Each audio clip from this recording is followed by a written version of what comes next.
Hey everybody, here with chapter two of my book, Disc Repair Blueprint. I am so excited to be here. I've had such a great response to my previous podcast revolving around this topic of repairing our discs, of not just being the victim of aging and gravity, but actually doing something to repair them. And so, what I want to do today is talk about the second chapter in my book, which is the anatomy of the spine and disc injuries. So, the first thing I want to do is I want to just explain again what your spine is. So, your spine is a series of vertebrae that are separated by these squishy shock absorbers that are called your discs. So your vertebrae are the structure of your spine. The squishy cartilaginous uh, discs that are in between add the cushion. Okay.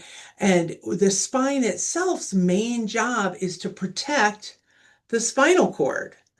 So that spinal cord that comes from your brain comes out the hole at the bottom of your brain, not at the bottom of your brain, the bottom of your skull, and it goes into your spinal cord. And your spine is meant to be the bony protection of that. Now, in between each one of these is a nerve. So, in between each one of these vertebrae is a nerve that runs your whole body. Okay.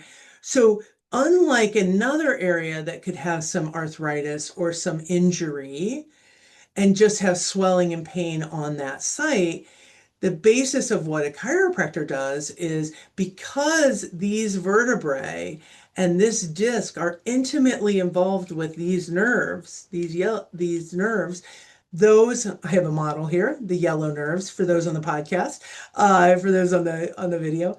Uh, the alignment of the vertebrae, the integrity of the disc is integral to how well that nerve functions right at that nerve root.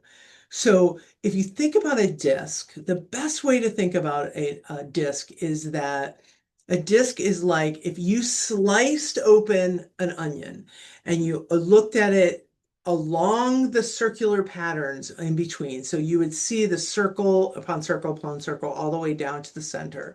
That's what a disc looks like. A disc is the are these concentric circles of cartilage that help add strength to our bodies as we're upright in gravity. In the middle of this onion is like jelly. Okay, it's called the nucleus pulposus. It is a gooey collagen-like jelly that's in the middle that adds more cushion to the disc. The issue is that, in a healthy disc, it's like a jelly donut. It's like a jelly donut with the jelly on the inside, and then imagine that there's some cellophane or saran wrap wrapped around that donut. Okay.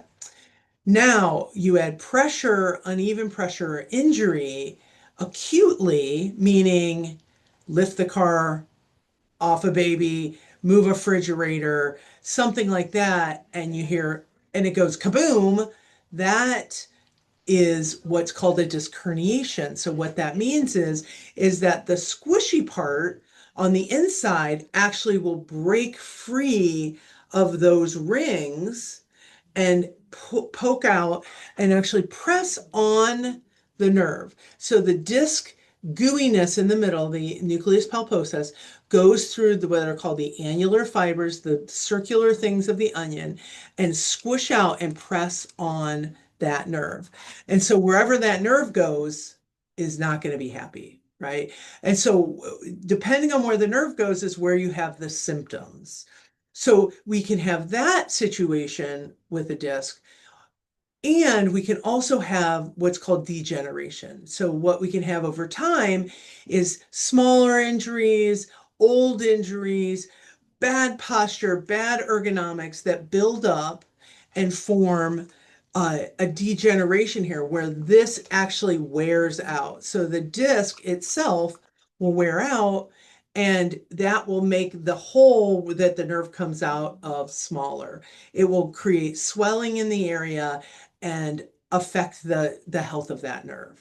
So one of the big things that people do and complain about when they're having issues with this is something called a neuropathy. Okay, so now we have this disc, we have these bones of your spine in the right alignment with the disc as squishy as possible. Everybody's happy. Now, when you have a disc that herniates, meaning it goes boom, uh, and that squishiness pops right out and presses on the nerve, or we have degeneration, which is more of a slow 5 to 10 year process of that disc wearing out and actually getting thinner. That will cause an effect on the nerve. And the deal is that that nerve runs you. So every nerve goes somewhere. It's the wiring of our body. And so when you hear about somebody saying that I have a radiculopathy, a neuropathy, a sciatica, those things, even cervicogenic headaches, what it's saying is saying that something is pressing on the nerve and irritating it and causing a couple things. It could cause pain. Obviously, pain is, it could be like a lightning bolt pain. It could be a deep ache. It could be a chronic muscle spasm because the nerve is pinched, like a crick in your neck, and that muscle is reacting to that. It could be on the other end of the continuum, so much pressure the nerve shuts off, and that's numbness and tingling. At the end of that is weakness and the nerve really being shut off, and wherever the nerve goes, not working. So for us, we want to, what spinal decompression does is it gives me the ability to get into those discs. And if it's the herniated acute portion where it's the middle gooiness breaking through those fibers of the onion and squishing and putting pressure on the nerve, we want to create almost like a negative pressure, like a suction that will suck that portion back in. And that's what decompression does. It by pulling apart the vertebrae, by tractioning those individual segments, that will suck or pull in the vertebrae, I mean the nucleus, and get it away from the nerve. So when I'm helping people with an acute disc herniation, spinal decompression can really help heal this in a way that um, nothing else can. Surgery will cut away that piece, but you're always left with less. You can take a ton of drugs, you could do exercises to strengthen, but there's just something about that piece of the decompression coupled with chiropractic. Because what happens in an acute situation is that your vertebrae will actually twist to create more space for that nerve so that that nerve can have a little bit of a break. So the bones above and below will twist. And if that twist isn't corrected, they'll heal that way. And so then that's where people will say, oh, now I have a bad back, right? And we don't want that. We want it to heal. We want it to be in the rearview mirror. The other thing that decompression can do in a chronic condition with arthritis is that it can take this dehydrated onion, right? And it can help pump fluid back into it. So discs don't have any direct blood supply. They don't have arteries going in and veins coming out. Everything is done passively. So if you have an area that's really stuck, the fluid isn't getting in, the waste products aren't getting out.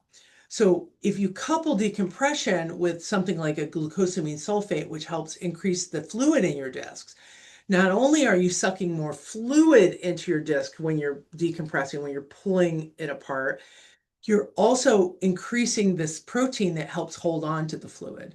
So the combination of the decompression, the negative pressure that we're sucking that fluid back in, and the glucosamine help plump that all up.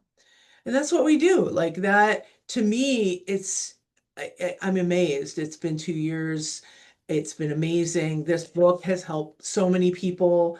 I hope this gives you a little bit more of an understanding of the anatomy. This can be happening in your lower back. This can be happening in your neck, a lot of arm pain, a lot of hand numbness, waking up with your hands falling asleep. You can have, again, sciatica, which is just this very thing going down the sciatic nerve, which goes right down the back of your leg, right? So people will say, "Oh, I've had sciatica before." And it's like, there's a million reasons you can have sciatica.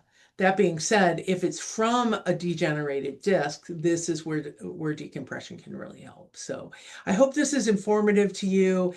Like I said, you can get a hold of me, Dr. Mage at drmage.com, ask a question on Ask Dr. Mage on the phone number on the podcast. And also, if you live in an area that doesn't have, that you aren't in Chicago, let me know. I'll find you somebody that can help. All right, everybody, thanks for listening.